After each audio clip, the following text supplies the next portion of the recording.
This week on Chicago Beer Pass, Nick and I are talking about our trip to Dusek, chatting with Jeff Vandertuck, all while sipping some Hazy IPA from Sketchbook Brewing in Evanston, and we dive into Motor Row, Haymarket, and some of the events happening for Illinois Craft Beer Week. Do these last 3 weeks, Zoe? What'd you make it to? Yeah, because, you get a cork knocked out, boop, it just flies like fucking 10 feet. We're like, yeah, let's do it. The legend, Mr. Pete Crowley. I love Pete Crowley, man.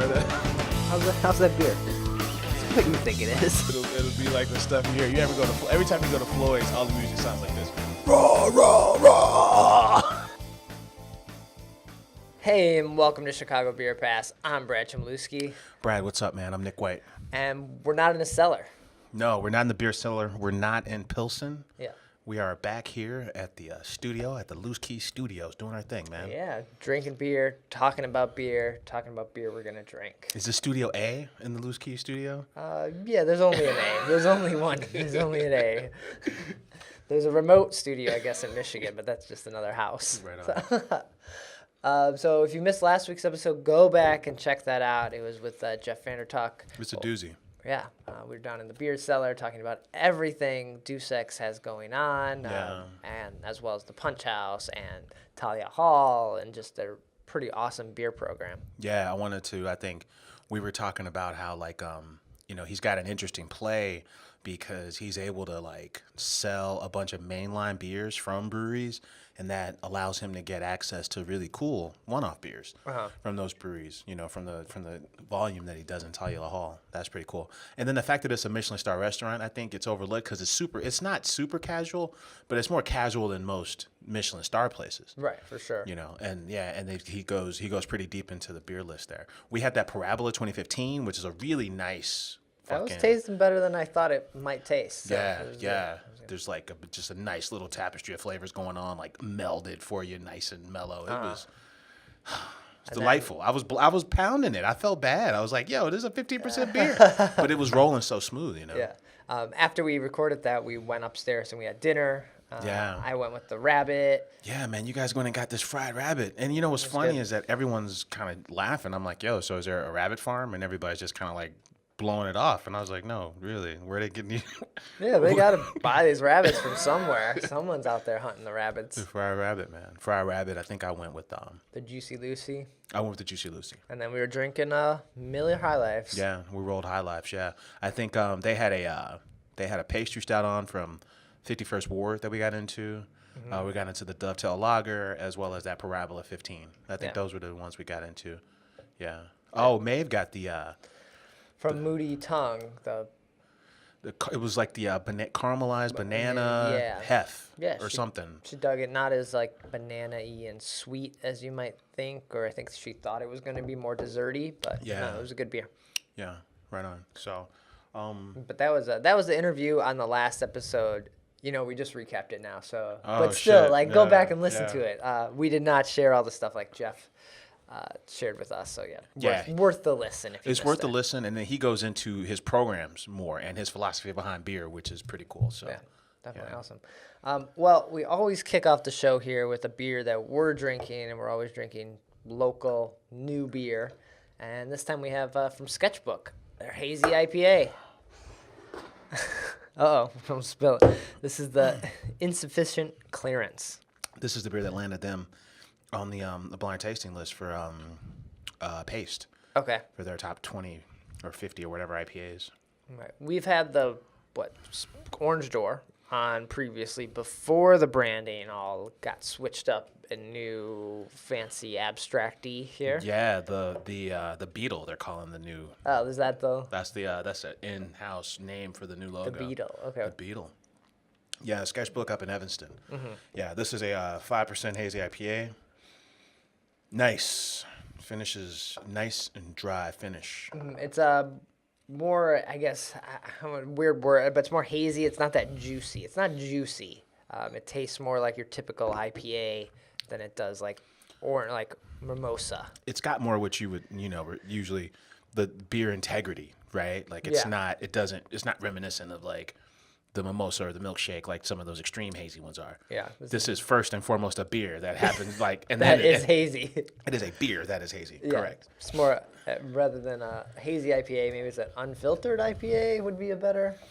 In today's climate, Yeah. just like this is just unfiltered IPA. Because when you see hazy IPA, you're going to think milkshake mimosa now. So. Yeah, I love the pronounced hop presence there.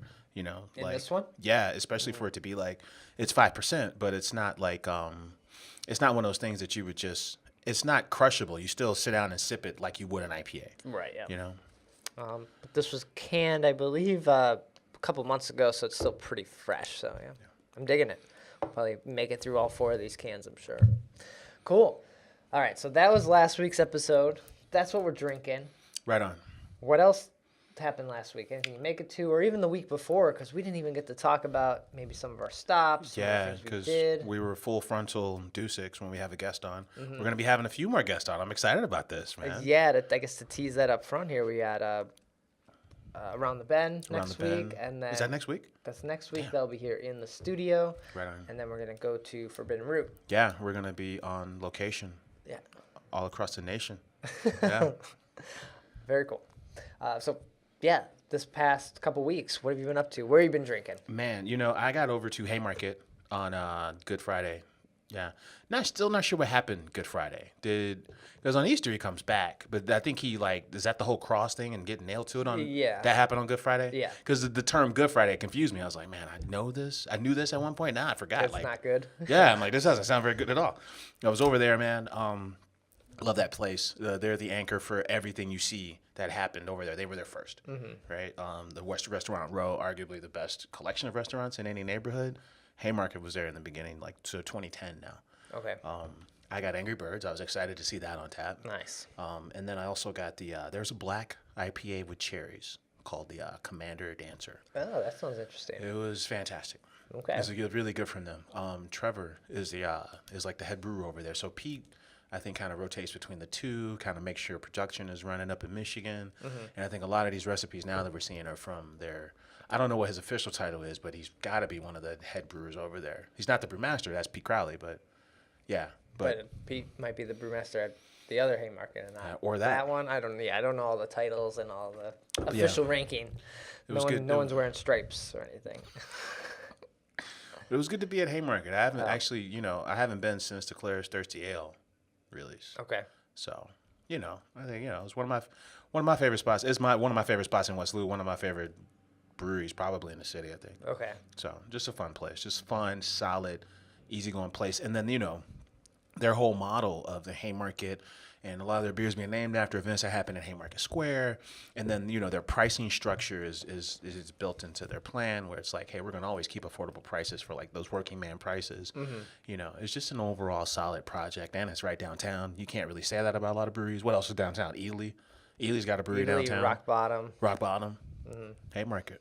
Yeah. Or Cruz Blanca. Cruz Blanca. Yeah. But that's still West Loop. That's West Loop. So not really downtown. It's not on this, I guess I want to say this side of the expressway, but we're actually on the other side right now. But it's on the other side of the expressway. Yeah, Haymarket is on the east side of Halstead. So. Yeah. But yeah, so I ended up there. Nice. That was nice. So on Good Friday, you did that. On Good Friday, and then on Easter Sunday. Yeah. So maybe Good Friday is when they put him in the tomb. I forget, Yeah, it's not very clear. I forget what happened. Yeah. I know he has risen. I knew that. Or disappeared. Dude, and there's a Sound Growler. Sound Growler Brewery in Tinley Park has a beer called He Has Risen. Yeah. And it's a full-on, like, Jesus is smoking, like, this hemp pipe. And it's He Has resin, like, the oil from... Yeah, did you tweet that, or did your girl tweet that out? I think Afro Beer Chick tweeted that. Okay. I was like, yo, that's got to be some West Coast shit. She's like, no, that's Sound Growler in Tinley Park. Man. I'm like... in the Bible Belt here. I got to know what's going on with this beer now. Yeah. Oh, but on Easter Sunday, I ended up at Motor Row. Because I haven't been there in forever, man. Okay. Sunday was a good day to go. Motor Row is...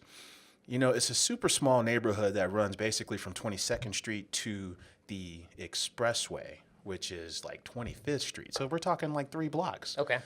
But it's historically significant because, the McCormick Place is there. So it's a entertainment district. And the auto show is always there. And then come to find out that the reason the auto show was there is because before it took its original home at fucking McCormick Place, it was a parade that ran up and down Motor Row. Oh, interesting. Motor Row's a 3-mile stretch at the turn of the century. Then we're in the 1900s, whatever century that was. The previous century. The previous century. It was home to car dealerships for like a 3-mile stretch, right? And that's where the name came from. So this is the place that would turn like your Ford Model T into a pickup truck is where Motor Row resides, right? Okay. So we're getting this full history lesson on Motor Row, and we're catching up with them because I haven't seen them. Well, we had Frank on the show. We had their brewmaster on the show. Yeah, that was, I don't know, maybe a year ago now. Yeah. It starts to get hazy. He's wild. Frank is nuts, by the way. He's a great guy. I love it. It's a good show. I like that show. Mm-hmm. Yeah.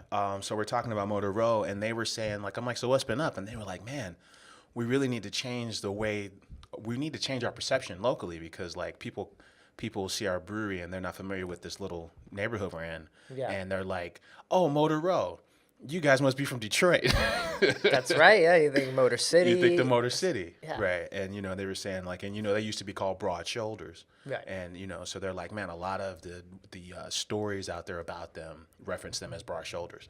So they're just like, hey, these are some of the things we're working on. Oh, okay. Right? So they need a push. I feel like a lot of those Southside breweries need a little bit of a push, a little love, right? Because they kind of, we're at no fault. We're here on the north side, so we often forget about them. Not. I don't want to say forget. We just don't make it to them. Yeah, it's and then they're in a unique position where there's a chance they're always talking up the breweries around them. Like Vice District and Baderbrow and even extended like Lagunitas and the Bridgeport breweries. Yeah, because they really want to get like that. People, they get so many conferences from McCormick Place that they really want to direct people to, how they can go brewery hop. Okay. Yeah. So I had a few beers there, man. This one standout beer was their house beer that they're calling the Motor Row IPA. Their House IPA. Uh-huh. They're gonna rename that to Broad Shoulders to pay tribute to the old name. Okay. Right. That makes sense. So Yeah. they can also get that SEO and get make sure it Exactly. trails back to them. Okay. Yeah, exactly. Yeah. But first and foremost, they're a lager house, so they got like 4 or 5 lagers on Middlebrow brews there. Okay. So actually, one of my favorite lagers there was the Middlebrow one. It was just like full of like these nice, spicy, aromatic, like German hops, like old school, like Saaz or something. Okay. It was a really good beer, like light body, really nice. And yeah, we just hung out with them for Easter. So yeah, that was fun. It was fun to get caught up with them because they won an award from the city because the building is actually it's a historic building, and then they revamped it completely. They're LEED Gold certified, and then they won an award because they revamped the inside of the building on all 3 floors, but they kept the original exterior. Okay. And they told this crazy story about how these the parade would go down Michigan Avenue, and these companies were in a hurry to fix up their exteriors. Yeah. So the exterior to that building was almost like a fake exterior. Like they have this you can't like put any signage up on the exterior. And in fact, when they were revamping the place, once they discovered that it wasn't really like, Real. it wasn't real and it could fall down any time, that they evacuated the place to fix it. Right? Yeah. It was interesting. Funny. Yeah. Wow. So.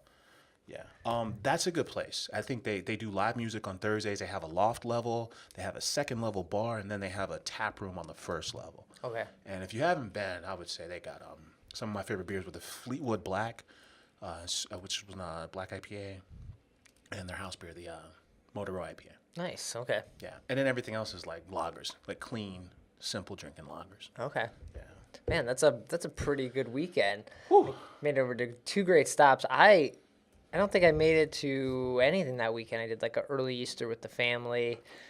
Yeah, we weren't drinking anything like that crazy. My uncle had some Noon Whistle stuff. He was digging them. Oh, right on. Some of the what is it? The gummy series?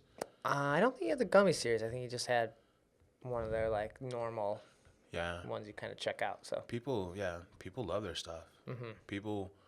I haven't had their sours, but people put their sour beers right on par. No, this was one of their IPAs or something like that. Yeah. Other than that, I think I talked about a lot of the little stops I made on the previous episode, like drinking that Shamrock Shake from Goose, and yeah. Where does that rank Or the Shamrock Stout. So it's like it's a Bourbon County base. Yeah. Where does it rank in the variants for you that you've had? So, because we had them all when we interviewed Jaron Jankowski.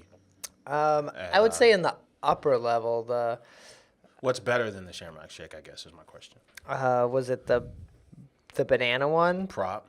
Yeah, prop. Yeah. And then what was the other one this year that Northwoods. You really I dug really dug Northwoods. Northwoods. Yeah, So Northwoods it's is probably, nice. and then maybe Reserve, and then maybe the Shamrock Stout. Okay. I was surprised, like I said, I think on that previous episode, I talked about it, it wasn't sold out. It wasn't gone. Like, has the demand or like the hype that this exists kind of faded away? Because they had to have gone through a lot of it on St. Patrick's Day. Right. Which, being a week and a half later, and it was still on, that was surprising. Man, and I think it speaks to the climate in craft beer right now. A lot of people are putting out a lot of killer adjunct stouts. Yeah.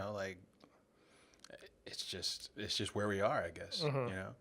Yeah, that and everybody's people who are drinking those kind of beers probably stay at home on St. Patty's Day, right? Right? Because that's a St. Patty's Day thing, right? Yeah. Yeah, that beer. And and then people who drink those kind of beers probably aren't the same kind of people that go down to the river and really just right. They're not the drinking green beer crew. Exactly. That's what I'm saying. But maybe they are now because it's AB product. So maybe they could probably come out with a green stout or something. If they came out with a green IPA, I might try. Yeah. I might. So yeah, I guess I don't have any new beer stops to report. I feel like I'm forgetting something. I know we posted a lot of photos on our Instagram page. Because you were putting in work that week. Yeah. I was like, man, look at Brad Chmielewski. He's all over town. This is great. But yeah, I think keeping up with our Instagram is probably the best place to kind of see where we're at. That's true. I think that's the most fun for us. Mm-hmm. Yeah.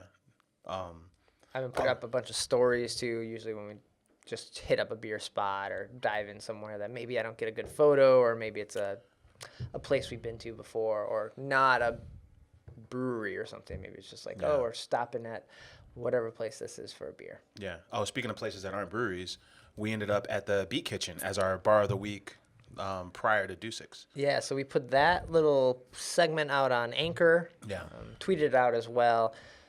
We'll work on the quality. We'll get this figured. We'll get this figured out. I think we'll figure it out sooner, but we're gonna try to do bar series every week or every couple weeks. Yeah. Stop by a bar in the neighborhood here and slowly branch out. Yeah, there's so many cool spots to sit down and have a pint that, it's important, I think, to just kind of revisit them, or just really even one of the cool parts about Beat Kitchen is that, she's asking us what we do for a living, and then she goes into, she riffs on all the places around here that she would go to. Right, yeah. Which was kind of cool. Yeah, that was awesome. Yeah, Beat Kitchen. But yeah, check out that little audio thing. Beat Kitchen's a great spot here on Belmont. They have music, they got comedy, they have $3 can nights or beer nights every night. Yeah, and they're doing they got a live music venue with I think 500 people that they can hold every week. One of those low key off the grid kind of spots. We talk about Dusek, we talk about what's that Schlitz bar that's further down on Belmont? I'm getting old, man. It's an old Schlitz bar, but now it's they do bowling. What's the name of this place? God damn it, bro. I don't know. Oh, but anyway, yeah, it's gonna come to me towards the end. Yeah. But that other layer, that Lincoln Hall, Shuba's, yeah. Lincoln Hall, Shuba's, Beat Kitchen, Dusek's layer of live events. Everybody knows about fucking House of Blues, right? Yeah, but Beat Kitchen always has interesting bands, low key, smaller bands, filling out that local scene a little bit. Yeah, it's nice. So yeah, keep a lookout on our Twitter for those. Or subscribe on Anchor. I don't know if you can subscribe or if they're there. We're still getting the hang of it. We're trying different platforms. Check it out. It's a little one-off series we'll be kicking out. Cool. Yeah. Well, before we dive into these events, what was the best thing you drank this week? Do you have a standout beer? Man, I tell you, I always one of my favorite crews to go hunt every week is the Saint Laurent crew. They brew out a microphone. Okay. And it's the same 765 bottles, and I got a couple beers from them. One was Royal Bogan, and the other one was Collier, which was like an imperial stout with roasted peanuts and cacao nibs. And it was a dead ringer for like a Reese's peanut butter cup. Like it was. Oh, really? It was like it had no business being as good as it was. Like it was thick and it kind of coated your tongue, but then, man, it had all these moves that were just like, okay, here's some chocolate, here's some peanut butter, you're done. Oh, Like, man. it was nice. That's pretty It awesome. was really nice. I was like, why is this so good? Like I don't want this to be this good. What's the name of it again? It's called Collier. Collier. Yeah, Cauallier. Okay. The only thing I saw was a reference to some Spanish novel online. Like I have no idea what that means. Man, But it was great, man. It was really good beer. Like, yeah. interesting. I think the best thing I drank, I got to have a little taste of that, or did a little taster, went out to the Bowmanville Half Acre, Yeah. and they had that quadruple IPA. The heroic dose Yeah, the heroic dose. with Tired Hands in Philly. Mm-hmm. I was curious about that. It's a quadruple IPA. Yeah, what is it like? It's like 13% or something. So I knew. I think another buddy of mine, he got like the flight and added that to the flight. I was like, I do not. I was driving, so I was like, I do not need this. I think I ended up with like a tuna or something pretty like standard that they had, but that beer was crazy. Man, Quadruple IPA. That's when you pass triple on anything, like when you're Yeah. triple in something, you're like, this is a triple IPA. It's like, pff, fuck you. Right. But when you quadruple, it's like, come on, what's next? You can't. Is it like no? What's after quadruple? Well, the sixth quintuple. Yeah, we're gonna have a quintuple IPA. It's like, how many hops are in here? And then- Just give me the cup of hops. I will then put water in it. And then like you're talking like 13-14%. It starts to taste like like brandy or like port wine or some Right, shit but at that's that why I point. think I like this one so much, because it didn't taste like that. It still tastes like an IPA. Like Yeah. Half Acre, amazing at what they do. Dude, I tell Bad. you, man. they explore the range on IPA flavors, I think, more than any other crew locally. You know, and man, yeah, because I had it gone away like maybe like an hour ago, Okay. and I'm like, man, this is totally different from like from Navajo. It's totally different from Daisy Cutter, Capra. All same ABV, but just like really different flavor profiles. Yeah. And they're kind of hanging their hat on that, which I really dig. And then like you said, you were talking about like tuna, or even like their I forget the name of their lager, their original lager that they put out in cans, but Gossamer. no, that's the I loved Gossamer. Gossamer, yeah. Rest in peace, Gossamer. But yeah, even their smaller beers, they got this way of putting like big flavors, kind of like what we're drinking. Lager Town. Yeah, That the one? big flavors, small ABV too. Yeah. They know what they're doing. It's nice. Yeah, I think a beer like the Sketchbook one and like some of those tunas and those Half Acre beers, they like ease you into the summer where you're like, all right, I think I'm done with spring. I'm not quite ready for like those crushable pale ales and lagers. I want some more flavor, spring, but big body. Yeah. I get that. excited about crews that do big body, big flavor, low ABV. Yeah. Those can be nice. Cool. Yeah. All right, that wraps up everything we did and drank. So now, what's on the calendar? What's coming up this week, or people should be checking out, maybe getting tickets for? Well, right on. we got Stout Fest. Fuck, the return of Goose Island Stout Fest Yeah. at Clybourne. So this event took off last year, right? And then this year, it's a fundraiser for the Illinois Craft Brewers Guild. But then Stout Fest, the winner of the party gets this massive trophy that looks like a fermenter tank that they made 2 years ago. This was the Brewers Eve party, not Brewers Eve. This was the St. Patrick's Day. This was the St. Patrick's Day party growing up, but then they pushed it back a little bit. growing up. Everything surrounded around like when the website started and when I started drinking beer. Right? Okay. Like, Back in my wee toddler years. this has a tight list, man. It's about 25 breweries. We're gonna get to see some crews like Lil Beaver, who I've never heard of. as well as new guys like Open Outcry. And then, of course, some of your mainstays like Microphone, Pipeworks, Buckle Down, Spiteful, etc. And then Goose Island really brings the pain, I think, when it comes to stouts, obviously. Yeah. So I think this is going to be a good party. This is on the 8th. Sunday, the 8th. This is on Sunday. Then also that day Man. is Firkenfest. Brad, what are we doing, man? You know, like... We are going to both. We are going... talking about, Brad. That's what we're going to be champions. We're also going to...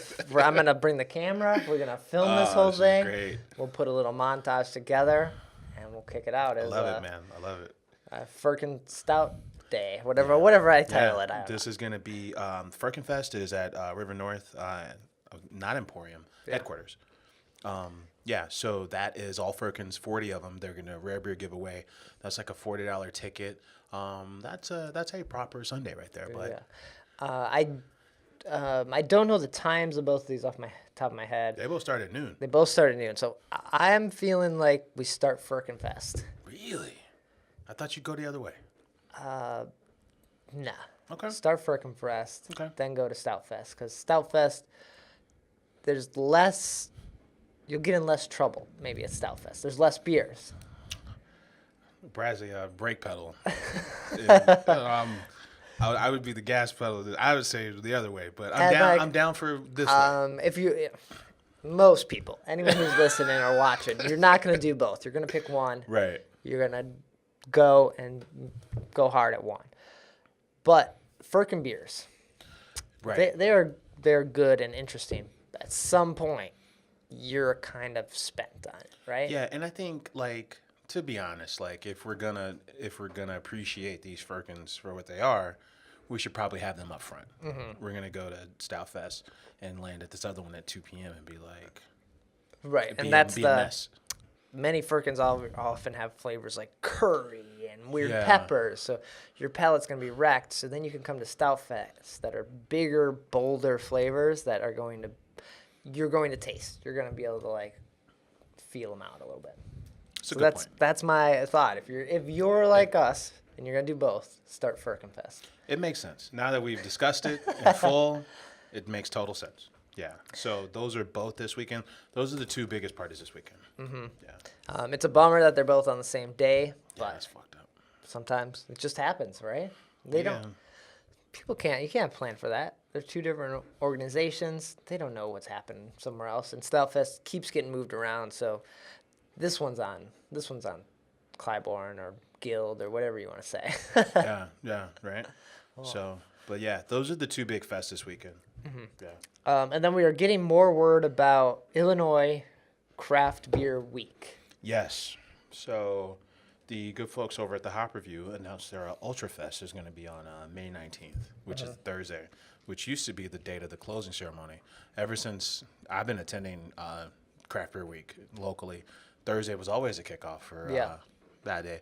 But now it's going to be Friday, the 20th, which is the day before Dark Lord Day on Saturday. And so I guess first off, they're ultra fresh. It's an event where the beers are brewed kegged or bottled. Kegged or they're packaged within 5 days of the 5 event. days, okay. Yeah, so it's like a uber local showcase of uber fresh beer. Okay. Yeah, I hate the word uber. I'm like hyper local celebration of fresh beer. Okay, we should get those guys on, get them to come over here, talk about Ultra Fresh, talk about what they're doing. Yeah. We mentioned the Hop Review. We know a lot of people who probably listen to us also check out the Hop Review. So yeah, let's get on. Let's do a collaboration. Talk about their event. I'm down with that. Yeah, and then like they can kind of walk us through because this is the at least the second year there. Probably the third. Maybe even the third. So they can maybe talk about the past 2 years and some of their favorite beers. I tell you, one of mine was Stay Lit. It was the Forbidden Root, the Floyd's Haze collabo last year.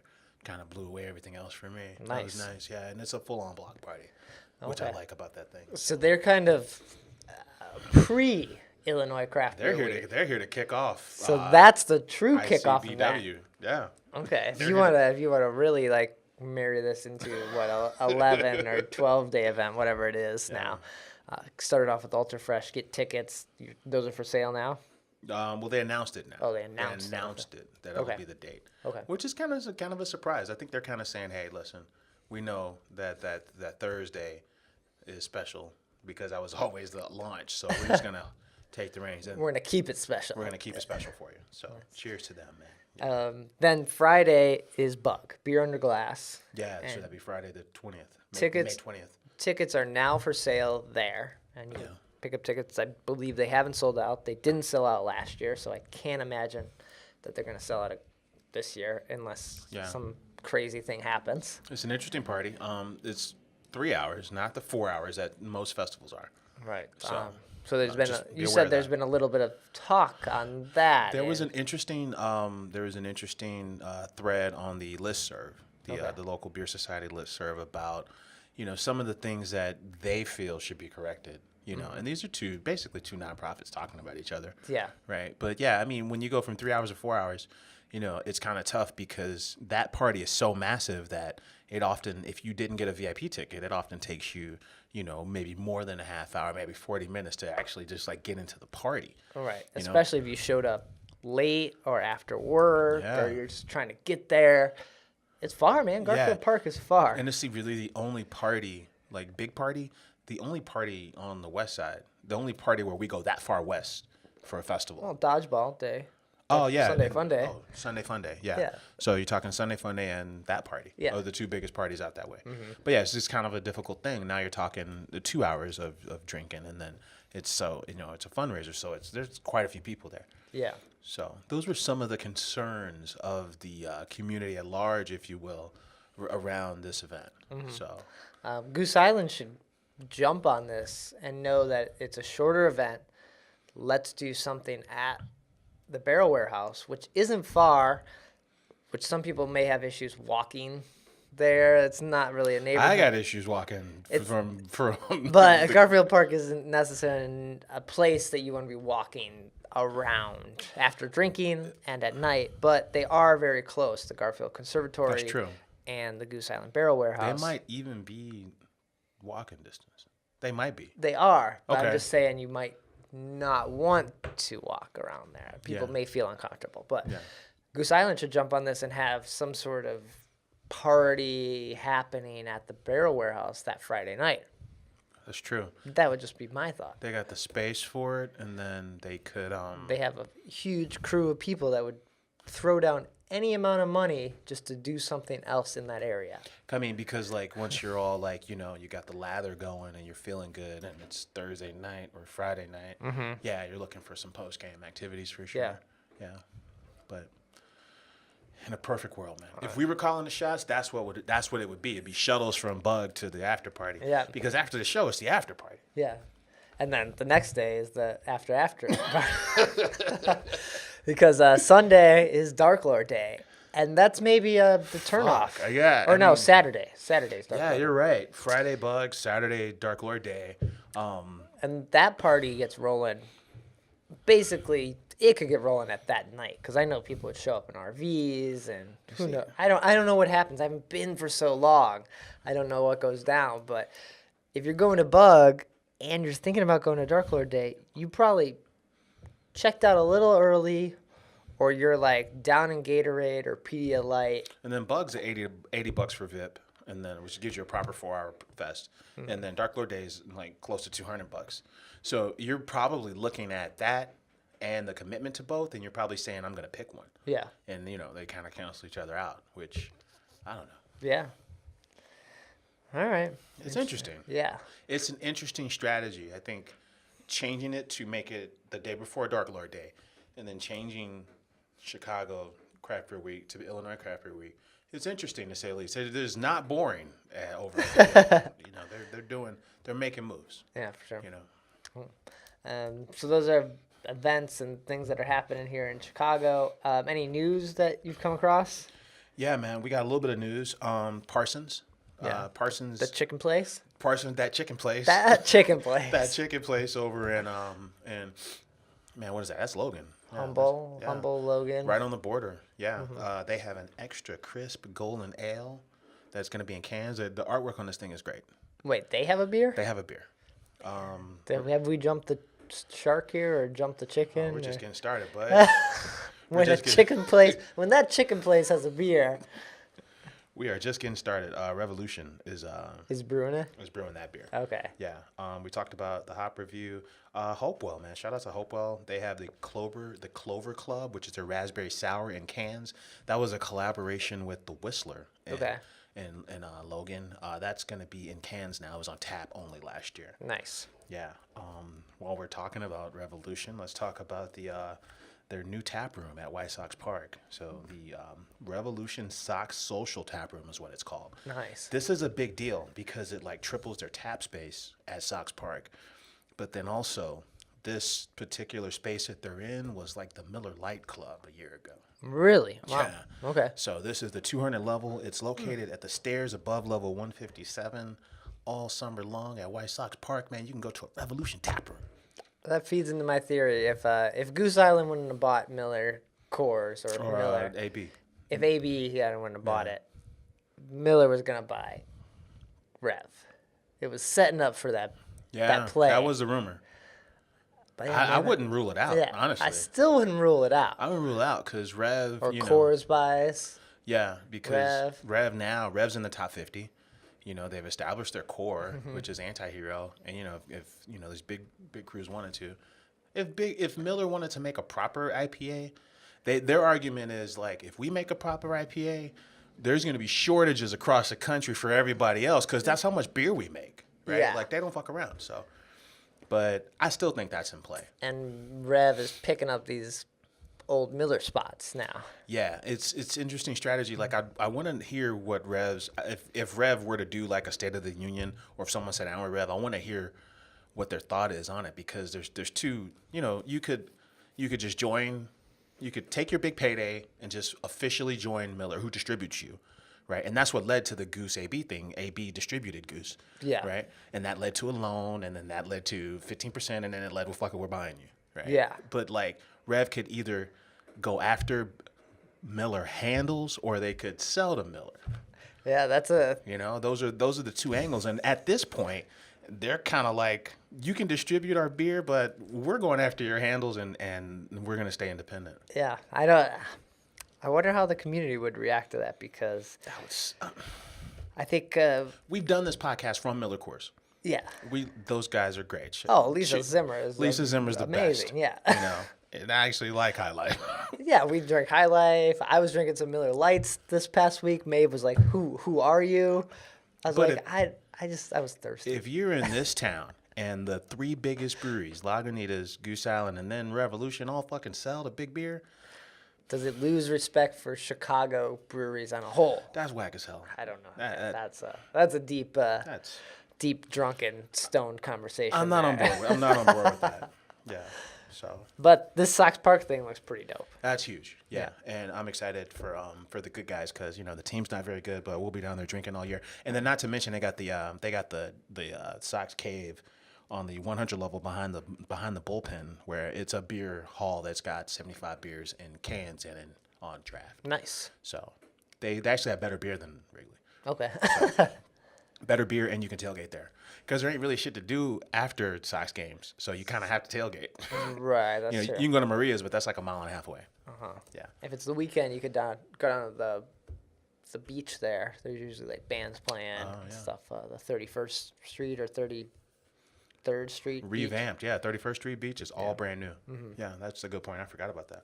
Oh yeah, because somebody with a boat over there, probably. Yeah. So there's bands that play there on the weekends. He's like, I have seen it. It is. I am there. Right on, man. Spiteful Brewing is putting out their Malevolence Chocolate Caliente Russian Imperial Stout 2018 is going on tap this weekend at Spiteful. They're next door to Half Acre Bowmanville. Yeah. Yeah. Cool. That's it? I think that's it for news, man. All right. Then that's going to do it for this week's episode.